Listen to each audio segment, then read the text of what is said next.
I'm archiving every distortion. I am Ibrahim Traoré, and today I'm pulling off your masks. Yes, you heard correctly. I, whom you call a young military hunter leader, whom you brand as a dangerous radical, whom you serve up as an anti-Western dictator, am truth, and this time you cannot turn off your microphones. This time you cannot turn away your cameras. This time your editors cannot cut this speech, because the world you monopolized no longer exists, because millions will hear these words now without passing through your filters, without being subjected to your distortions, without being muddied by your lies. I am 34 years old. Every day of my life I grew up with your lies. As a child I would watch Africa on television, always the same images: children with flies, dry lands, weapons, death. This is Africa, they told us. This is what Africa is, and we believed it. We were ashamed of ourselves. We were ashamed of our own lands, of our own people. But then I grew up, I read, I researched, I questioned, and I understood that the Africa you showed us wasn't real. The story you told us was a lie. The fate you imposed on us was a script you had written for years. How have you portrayed Africa? How have you shown it? How have you sold it to your viewers? As if we were creatures who had no share of humanity, as if we were savages left outside of civilization, as if we were wretches waiting for you to save us. Every day, every hour, every minute the same story plays on your screens: hunger, war, disease, corruption, terror, chaos. These are the words that come to mind when Africa is mentioned in your Africa dictionary. There are no other words: no hope, no success, no development, no resistance, no honor, no pride, no victory. So I ask you, New York Times, Washington Post, Guardian, Leon, have you ever made Africa's successes your headlines? How many times have you written about Rwanda technology miracle? How many times have you shown Ethiopia's reforestation project? How many times have you praised Botswana's democratic success? How many times have you described Kenya's entrepreneurial ecosystem? No, because these don't fit your scenario. Your Africa cannot be successful. It cannot, because then how will you legitimize your exploitation? If it's not in need of help, how will you intervene? If it's not backward, how will you look down on it? Have you ever asked yourselves, has any editor sitting at their desk, any news director in a meeting, any columnist at their keyboard ever thought, why are the people of the world's richest lands poor?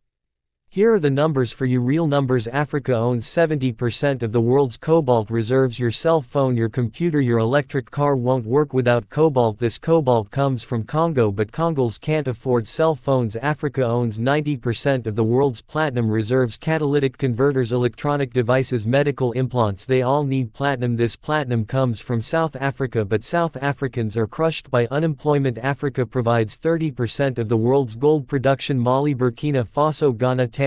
Gold flows like rivers from our lands, but our people swim in poverty. Africa supplies 65% of the world's diamond production. Botswana, Angola, Congo, Sierra Leone. Billions of dollars worth of diamonds are extracted, but our miners live on $1 a day. Africa owns 35% of the world's uranium reserves. Niger, Namibia, South Africa. Nuclear plants run on our uranium. Paris lights burn with our uranium, but our villages have no electricity. And you still ask, why is Africa poor? No, the right question is, how was Africa kept poor while being so rich? Here's your answer: colonialism didn't end, it changed shape. You used to come and occupy our lands, now you come and establish companies. You used to take by force, now you make agreements. You used to rule with the whip, now you rule with credit.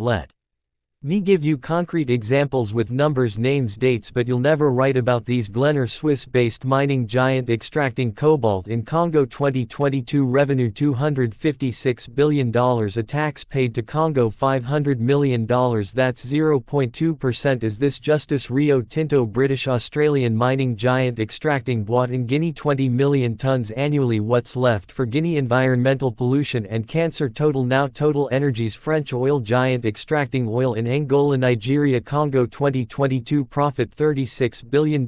Investment in Africa. Dirty Pipelines, Anglo-American, founded in South Africa but now in London. Diamonds, platinum, iron, taking everything what it left in South Africa. 6 million unemployed miners, and these are just the tip of the iceberg. What about the invisible, the secret deals, the offshore accounts, the transfer pricing tricks? Every year $88 billion in illegal money flows out of Africa. Who writes about this? Every year $4 billion in aid comes to Africa. Everyone writes about this, but no one says Africa is not the continent receiving aid, it's the continent giving aid. While you zoom your cameras on swollen bellies, there is a huge system working silently in the background. Every day tons of gold, diamonds, cobalt, uranium, oil leave our land. But how? Here is the system. Step 1: create corruption, bribe our leaders, open offshore accounts, promise them a life of luxury, send their children to your schools. Step 2: make deals, get 50-year, 99-year concessions, ask for tax exemptions, be exempt from environmental rules, ignore labor rights. Step 3, control the infrastructure, take over ports, airports,